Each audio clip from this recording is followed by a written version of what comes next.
1 minute मेरे साथ बने हुए रहिएगा, ठीक है। जो बोलते हैं उसको कम से कम 1 मिनट का ध्यान से सुनिएगा कि 1 मिनट के लिए हम क्वेश्चन लिखेंगे और भागना नहीं है किसी को भी, क्योंकि क्वेश्चन देखकर बहुत सारे विद्यार्थी लोग भाग जाते हैं, क्वेश्चन लिख रहा है, बार बार क्वेश्चन लिखेगा, बस पहले क्वेश्चन को लिखेंगे, बाद में सिर्फ वही टाइप रहेगा और सिर्फ हम डेटा चेंज करते रहेंगे।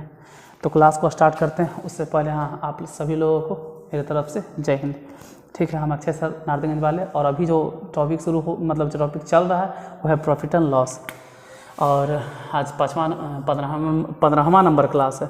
तो पहला जो क्वेश्चन है, राम को 150 आम बेचने पर, राम को 150 आम बेचने पर कै आम बेचा, ये ध्यान रहे कि 150 आम बेचने पर 30 आम के विक्रय मूल्य के बराबर, 30 आम के विक्रय मूल्य के बराबर लाभ हुआ, 30 आम के विक्रय मूल्य के बराबर लाभ हुआ, 30 आम के विक्रय मूल्य के बराबर लाभ हुआ। तो लाभ प्रतिशत ज्ञात करें, तो लाभ प्रतिशत ज्ञात करें। क्वेश्चन लिख दी, बस एक ही बार लिखे हैं। अब इस वीडियो में हम बार बार क्वेश्चन नहीं लिखेंगे, सिर्फ डेटा चेंज करते रहेंगे, मतलब कि नंबर चेंज करते रहेंगे, 1500 के बजाय 1200, 1300, ऐसे ही कुछ चेंज करेंगे। तो क्वेश्चन को थोड़ा ध्यान से देख लीजिए 10 मिनट के लिए कि क्या है क्वेश्चन। यहाँ पे क्वेश्चन में दिया गया कि राम को 150 आम बेचने पर 30 आम के विक्रय मूल्य के बराबर लाभ हुआ। समझते हैं क्या। ऐसे में देखिए, राम कितना आम बेच रहा है, 150 आम, 150 आम बेचने पर उसको 30 आम के विक्रय मूल्य के बराबर लाभ हुआ। तो लाभ जो हुआ है, जैसे लाभ हुआ या हानि हुआ, मेन यही फोकस करना है कि उसको हुआ क्या। इस टाइप के क्वेश्चन में यही मेन गौर करना है कि इसमें पूरे सौदे में उसको लाभ हुआ या हानि हुआ। अगर लाभ हुआ है तो हम लाभ को कंसिडर करेंगे, अगर हानि हुआ है तो हानि को कंसिडर करेंगे। लेकिन उससे भी पहले हम ये सोचेंगे कि लाभ या हानि क्रय मूल्य के बराबर हुआ या विक्रय मूल्य के बराबर हुआ। इस पर ध्यान देना ज़्यादा जरूरी होता है। कह रहा है 30 आम के विक्रय मूल्य के बराबर लाभ हुआ, विक्रय मूल्य के बराबर लाभ हुआ, 30 आम के विक्रय मूल्य के बराबर। तो हम यही सोच लेंगे, मतलब मान लेंगे कि विक्रय मूल्य, एक आम का विक्रय मूल्य हम मान के चलेंगे कि एक आम का विक्रय मूल्य मान कर ही चलेंगे 1 है। हम ऐसा कंसीडर करके चलेंगे कि एक आम को बेचा है 100 रुपया में, हम मान लेते हैं कि एक आम को बेचा है 100 रुपया में। हम अब कंसीडर करके चलेंगे विक्रय मूल्य 100 रुपया एक आम का, ठीक है। आप कह सकते हैं कि एक आम, ये एक आम का विक्रय मूल्य है 100 रुपया। ऐसे बार बार मानेंगे भी नहीं, अभी सिर्फ लिख देते हैं कि एक आम का विक्रय मूल्य 100 रुपया। तो ठीक है, लाभ कितना हो गया ये सोचो। एक आम को बेचने में 100 रुपया लगता है, एक आम को बेचता है तो 100 रुपया, 100 रुपया में एक आम बेचा तो 2 आम कितना में बेचेगा 2x में, 3 आम कितना में बेचेगा 3x में, 4 आम कितना में बेचेगा 4x में, 5 आम कितना में बेचेगा 5x में, 6 आम कितना बेचेगा 6x में। आप सोचिए कि 30 आम कितने में बेचा होगा। एक आम को बेचने का मूल्य है 100 रुपया, तो 30 आम कितना में बेचा होगा 30x में। और यही जो 30 आम को वह बेचा है, इसे एक आम का विक्रय मूल्य 100 रुपया, तो 30 आम का विक्रय मूल्य 30x रुपया, और यही है उसका लाभ, यही है उसका लाभ, यही है उसका लाभ। लेकिन कितना आम बेचने पर, अगर सच्चाई में देखा जाए, रियली में देखा जाए, अगर देखा जाए कि एग्जैक्टली जो ये 30x का लाभ हुआ है वो कुल विक्रय मूल्य कितना था, कुल कितना विक्रय मूल्य था, कई आम बेचा था भाई 150 आम बेचने पर, तो मतलब 30x जो लिखे हो तो लाभ है कि हाँ भाई उसको 30 आम के विक्रय मूल्य के बराबर लाभ हुआ। लेकिन एग्जैक्टली वो आम कितना बेचा था 150 आम, यहाँ कह रहा है कि 150 आम बेचने पे, यानी कि विक्रय मूल्य की बात करें तो 150 आम बेचा और एक आम के विक्रय मूल्य 100 रुपया, तो ये हो गया कुल विक्रय मूल्य। मतलब वो बेचवे किया है कितना आम 150 आम, तो ठीक है कुल आम का विक्रय मूल्य इतना है यानी 150 आम का, तो कुल आम का क्रय मूल्य भी जरा एक बार चेक कर लेते हैं। तो 150x में बेचा जिसमें 30x का लाभ हुआ। तो आप अपने भी थोड़ा दिमाग लगाइए कि खरीदा होगा कितना में, 120x में। खरीदा तो 120 रुपया में होगा, रुपया मान लेते हैं, तभी 150 में बेचा तो 30 रुपया का लाभ हुआ। कहानी खत्म, पूरा के पूरा कहानी एकदम फ्लाइट हो गया।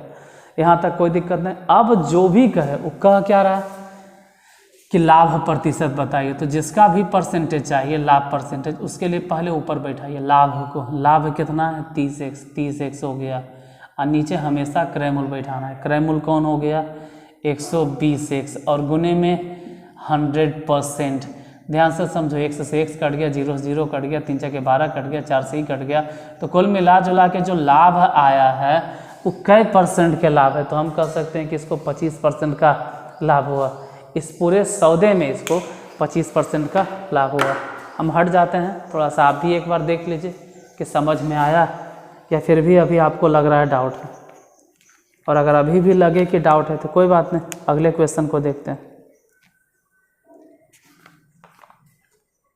अगर इसमें दिक्कत है तो कोई बात नहीं, हम यहाँ से डेटा 150 को हटाते हैं और 30 आम को हटाते हैं, बाकी सब तो रहेगा।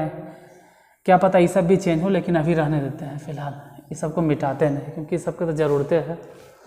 डेटा क्या चेंज कर देते हैं ना कि राम को क्या है कि 150 आम बेचने पर 30 आम के विक्रय मूल्य की तो हो गया।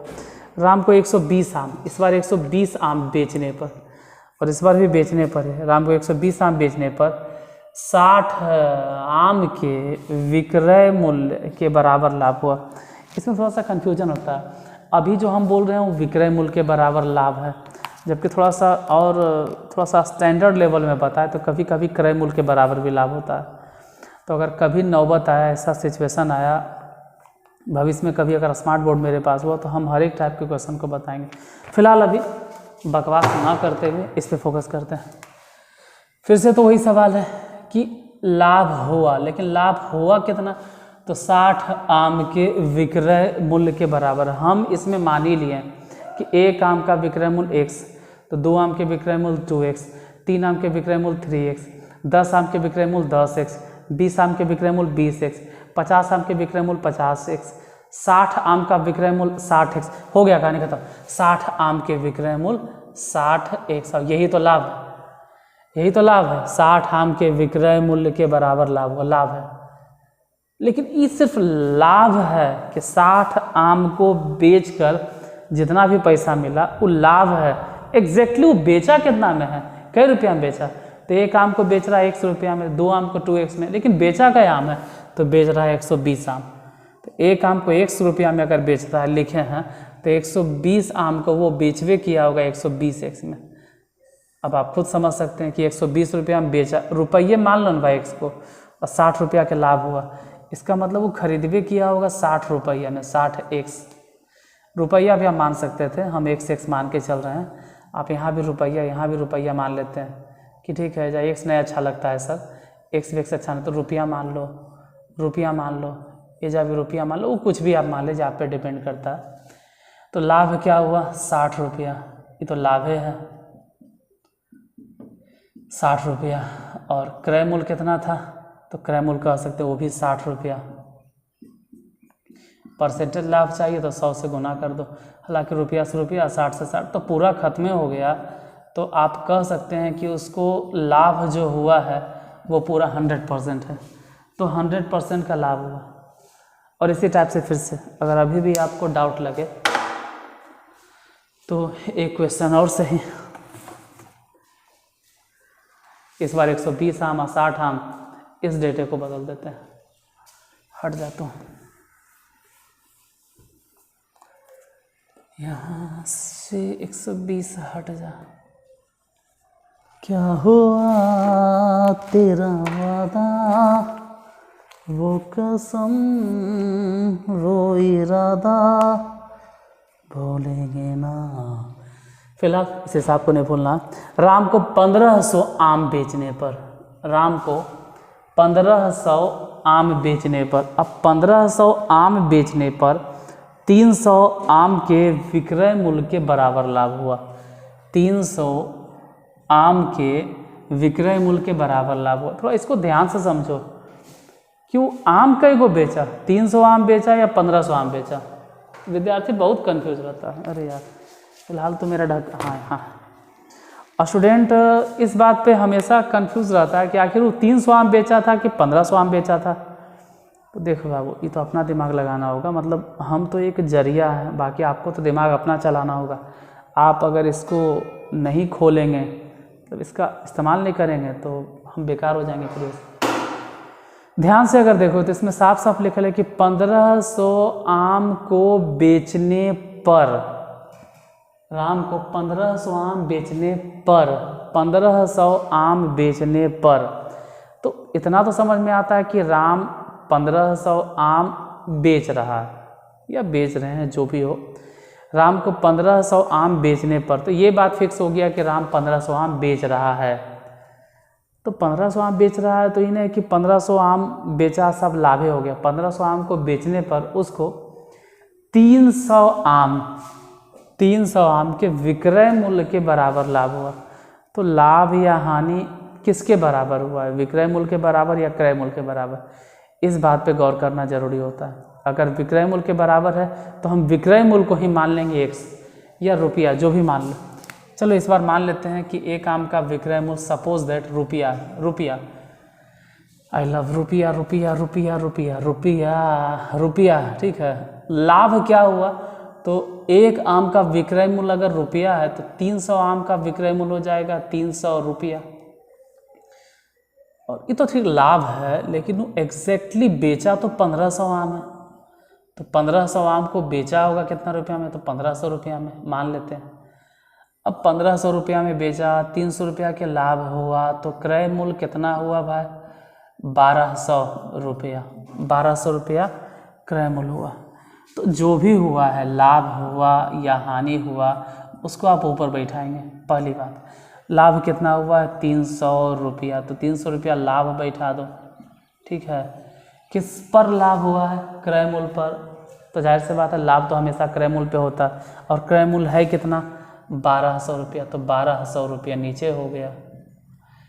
और परसेंटेज में अगर चाहिए लाभ को परसेंटेज में बदलना है तो 0 0 0 कैंसिल, 3 4 के 12, रुपया से रुपया कैंसिल, 4 से ही कैंसिल, पूरा मिला जुला के जो काट छाट के आया, हम कह सकते हैं कि उसको 25% का लाभ हुआ। इस पूरे सौदे में उसको 25% का लाभ हुआ था, 25% उसको प्रॉफिट हुआ। तो फिलहाल उसको तो 25% का प्रॉफिट हुआ। आपको क्या प्रॉफिट हुआ ये तो ऐसे पता चलेगा जब आप क्लास को लाइक कीजिएगा और अगर लोगों को शेयर कीजिएगा। तो अगर आप इतनी देर तक क्लास में बने रहते हैं तो सबसे पहले इसके लिए बहुत बहुत धन्यवाद कि आप इतनी देर तक क्लास को देखते रह जाते हैं। और अगर देखते रह जाते तो एक काम और कर दीजिएगा, जाने से पहले क्लास को अपना समझ के जो इसके साथ करना चाहें आप कीजिए, जिस तरह से आप बढ़ाना चाहें बढ़ाइए। मिलते हैं हम अगले क्लास में इसी टाइम पर इसी टॉपिक के साथ में। टाइप थोड़ा चेंज रहेगा, तब तक के पढ़ते रहिए, अपना ख्याल रखिए। मिलते हैं नेक्स्ट क्लास में, तब तक के लिए गुड बाय।